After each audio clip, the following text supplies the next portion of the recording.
There's only 2 more Phasma Fright stories left that I haven't read yet. Room for One More and Coming Home.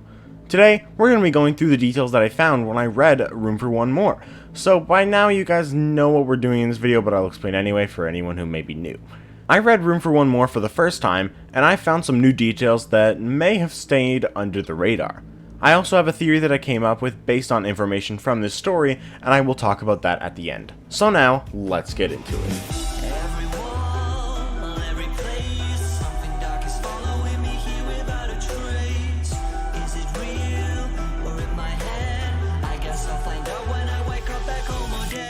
Number 1. Something in the story that is never explained is the fact that there is a bio-waste bin on the way down into Circus Baby's entertainment and rental. This isn't all that weird on its own, but it's mentioned that the smell coming from the bin is like rotting flesh and decaying corpses.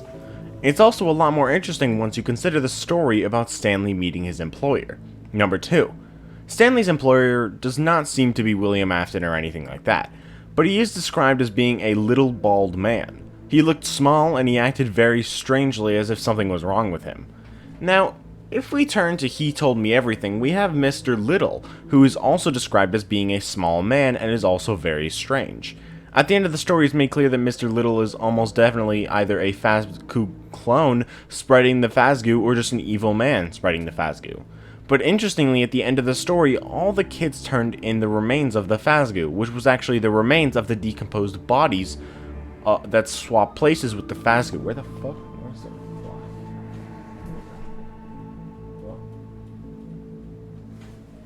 What if Stanley's employer was actually Mr. Little, who took the remains of all those students and put them all into the bio-waste bin? It would certainly explain why the bin smells like decomposing corpses, and it would explain the strangeness regarding Stanley's employer. Number 3. Behind the locked doors around the facility, Stanley often hears loud banging noises and he never knew what it was. It was never explained in the story, but in Sister Location, sometimes when we are returning from Circus Baby's control module, when we are in the vent, we can hear this kind of banging sound around us the further we go into the vent. See, this part's interesting. When you head back, that sound. It's interesting that we hear that sound, because in Room for One More, it's mentioned that Stanley hears like a banging sound or whatever, and I'm wondering if it could be that banging sound. It's just something to think about. Number 4. While the security office in this story and the private room office from Sister Location are different in some regards, son of a fly, they do have one thing in common. I mean, more than just one thing, but it's something I specifically noticed while reading. Stanley has an ID badge that he can scan in order to get into his security office. On night 5 of Sister Location, when we go into the private room office, we get a computer voice telling us either access denied or access granted, depending on whether we have done the Circus Baby minigame or not. The detail here is that the voice in Sister Location claiming whether access is granted or not implies that there is some sort of ID scanner here, just like in Room for One More. Number 5. Oh my god. Did I get it? Nope. Number 5. While I clearly don't believe Stitchline games, I will be the first to say that it's abundantly clear that the events of FNAF 6 did happen in the Stitchline, no matter what. Which also means that Ennard exists and Sister Location happened. In the Stitchline. Stanley's employer, who may be Mr. Little, says that Stanley's job is to ensure nothing gets out of the building. It could be that in this universe the events of Sister Location had happened already. The previous worker who died may just have been Michael Afton, who quote-unquote died at the end of Sister Location because of Ennard. Maybe the reason Stanley needs to ensure nothing gets out is because this is after the events of Sister Location, where the Fun Times all banded together as Ennard and escaped. Number 6. This was actually a joke that Psychic Ozone and I talked about back when we did that FNAF 20 Questions esque game, but it is actually kind of interesting. Stanley's ex-girlfriend in this book is named Amber. In Blackbird, Noel's girlfriend is also named Amber. In Blackbird, when Noel and Sam are eating together, Amber shows up and sits with them and she asks, "Is there room for one more?" This is kind of funny, but I wonder if it may be just a reference, a joke, meaningless, or if it could possibly be trying to say that it's the same Amber, and that Blackbird is a few years before this story. I mean, Room for One More does seem to be in the Stitchline, and Blackbird also is, so it would make sense. Number 7. People who believe Stitchline games argue that not every story in Phasma Frights has to be in the Stitchline. A piece of evidence used for Stitchline games comes from when Phasma Frights was announced, where it was stated that some stories would be connected directly to the games and some wouldn't. But I feel like some people forget that it's very possible that the stories that are in the games aren't the ones that are in the Stitchline. It's very possible that even Room for One More isn't in the Stitchline.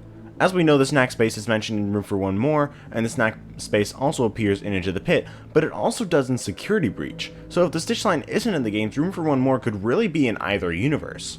While I do believe it is in the Stitchline, it's very possible that it's not.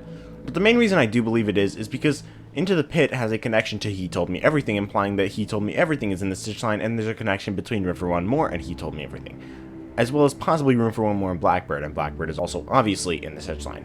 So I think Room for One More is in the Stitchline. My point is just that the Stitchline just doesn't fit in the games, and if some Phasma Frights stories are in the games, it doesn't have to be the ones that are part of the Stitchline. Number 8. Parallels are one of the most controversial parts of the Phasma Frights books, but I do believe that they do mean something. And I think it's decently clear that Stanley is meant to be a parallel to Mike. This is mostly due to the ending where Stanley has the animatronics literally inside him, destroying him from the inside out, just like Ennard did to Michael.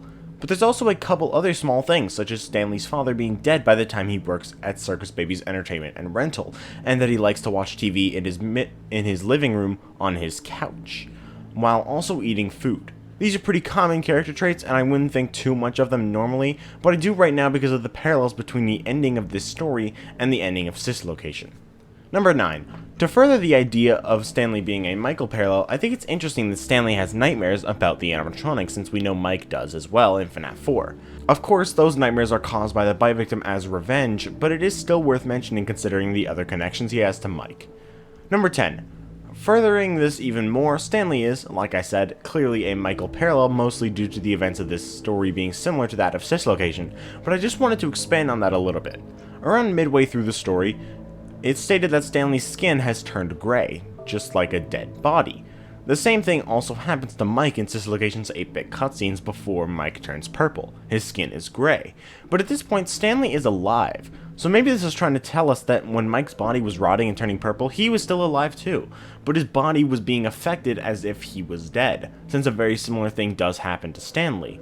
And of course, we can't forget the scene of Stanley walking around terribly sick from the mini-arenas and walking like a zombie and people looking at him. Some people looked worried, but some people looked kind of weirded and freaked out. This directly parallels Mike as the 8-bit cutscenes progress in Dislocation. And those are all the details I found in Room for One More. While the final detail I mentioned was pretty far from the end, there were some details at the end, but I was saving those because they tie into a theory I have about this story. At the beginning of the story, during his first nightmare, Stanley heard voices saying, "The worms crawl in, the worms crawl out. They eat your guts, and they spit them out." This was of course foreshadowing the ending of the story, but it could also be telling us the actual lore behind this. Isn't it weird that the mini-arenas represent Ennard in a story like this instead of just having Ennard himself? I mean, sure, other stories have stuff like that happen, like Sea Bonnie's Pizza Cake Kids at Play, but Room for One More literally takes place in Circus Baby's Entertainment and Rental. So it's clearly an Ennard parallel, but it's more than that. Maybe it's also an event that happens in the games. On Night 4 of Dislocation, we get some insight into what hell is like. When I was playing Night 4 of Dislocation about 2.5 months ago, I died mere seconds before the end of the night, multiple times. No! Bro, I was 2 seconds away! No! 6 seconds. 6 seconds away. No! I saw that. About 5 seconds left. No! About 7 left. About 7 seconds. I'm getting so close. I did it. No! I have died again right now. 4 seconds. Yes! Finally. Did it. Let's go. Yes! But one thing about Night 4 that was never explained to us is the mini-arenas that come into the middle. If you don't remember, on Night 4 we are in a Springlock suit, trying to keep the Springlocks wound up while mini-arenas try crawling on you and killing you. You have to wiggle in order to get them off the suit, but that also causes the spring locks to come more and more loose. However, some of the mini-Rinas come into the suit from the middle rather than climbing up the side. Even if we wiggle, the ones that come inside the suit won't get off. What if it's actually possible that these mini-Rinas are going inside Michael's body? And in the final 8-bit cutscene from Dislocation, Mike literally pukes out Ennard. Ennard shoots out his mouth. That would imply he went into Michael through his mouth as well. It could be possible the mini-Rinas went inside Mike to stretch open his throat so Ennard would fit inside, as well as destroy all his insides so there would be room for Ennard to fit in Michael's body, which causes his body to fluctuate and become swollen, making him look like a dead body. Because in Room for One More, Stanley's throat is very sore, and it's also bleeding. And that's because the mini-Rinas go into him through his throat. One of the most overlooked details in Dislocation comes from Night 5. Obviously the night right after Night 4, because that's how numbers work. And this is of course after Mike faces off against the mini-Rinas in the suit. And when you're walking around, you can actually hear a sound effect of guts. And in the files, I'm pretty sure it's actually called guts as well. So what if this is because of the mini-Rinas inside us?